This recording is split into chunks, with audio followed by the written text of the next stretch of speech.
So, with the reviews of Supergirl coming out and them kind of not being so great, and Supergirl kind of now getting people on edge about the future of DC, I kind of wanted to throw this out there and really talk about one of the things that I feel could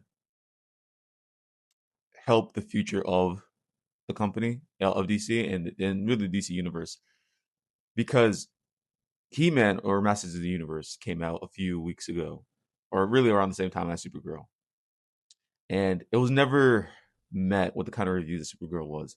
And to me, as a movie and the plot, I think it was just as really kind of mundane as Supergirl. It was never this very exciting or unique plot. I think it was much more cleaner. I think it was better paced. I think the emotional bonds made more sense. Some of the emotional like ties and whatever and lines in Supergirl didn't really make a whole lot of sense to me. Um, Particularly with Supergirl and the little girl, because the relationship takes place over 3 days in the movie, but in the comic book it takes place over like 3 months. So it would have made more sense the way the comic book does it. But that's neither here nor there. But I think the main reason why is that it was getting such bad reviews is because people were comparing Supergirl to kind of MCU Phase One movies and kind of saying it was mundane. But He Man, in my opinion, was pretty much the same thing.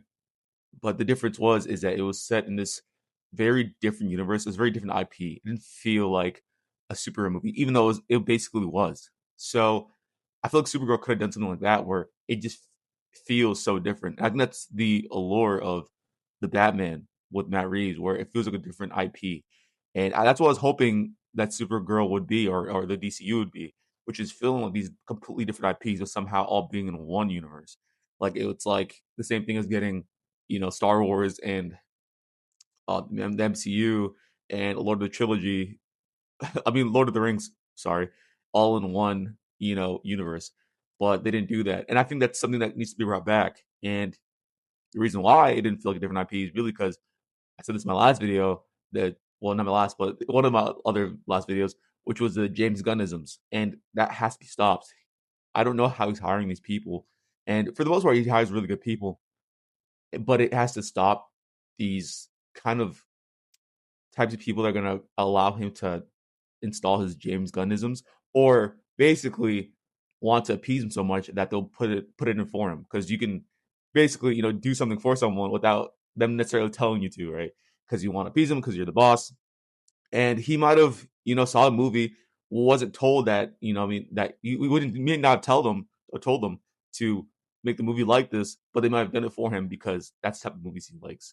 And as much as I like Guardians of the Galaxy, as much as I like Peacemaker and Superman, we shouldn't have had that kind of feeling after leaving Supergirl, which was it feels like it's in the same universe as Superman, even though it is. So that's kind of what I want to say, which is because I saw these two movies, I'm like, they're so different. But I mean, I saw these two movies, sorry, rather, Master of the Universe and Supergirl, and they're so, similar and for me in terms of like not mean, but kind of like a mediocrity, kind of mundanity. But the thing is that Masters of the Universe had this kind of appeal. It felt very different. It felt like a different universe, which was nice because it just felt something outside of the typical superhero comic book movies, and it also leaned into its zaniness and wackiness, and that's something Supergirl also should have done as well, which would have helped it out. But that's kind of my take. Um, yeah, thank you for watching.